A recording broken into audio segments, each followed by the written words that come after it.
ৰং কেতিয়া যে আঁতৰিল খং অভিমানেৰে ভৰিল মৰমে মৰমক বুজিও নুবুজে এনেকুৱা কথাটো নাছিল গধুৰ পলকে জোকাৰে ছায়াবোৰে আৱৰি ধৰে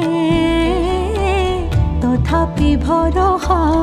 মধু বৰষা সঁহাৰি আপোনজনৰে ফুলিব ফুল আমোল মোল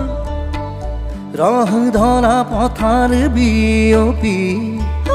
জ্বলিব সোণ মাধৱী ধন সিৰি ধুনীয়া লহৰ বুটলি হেৰাইৰি ক্ষণিকৰে উচিৰে তুমি মই মিলি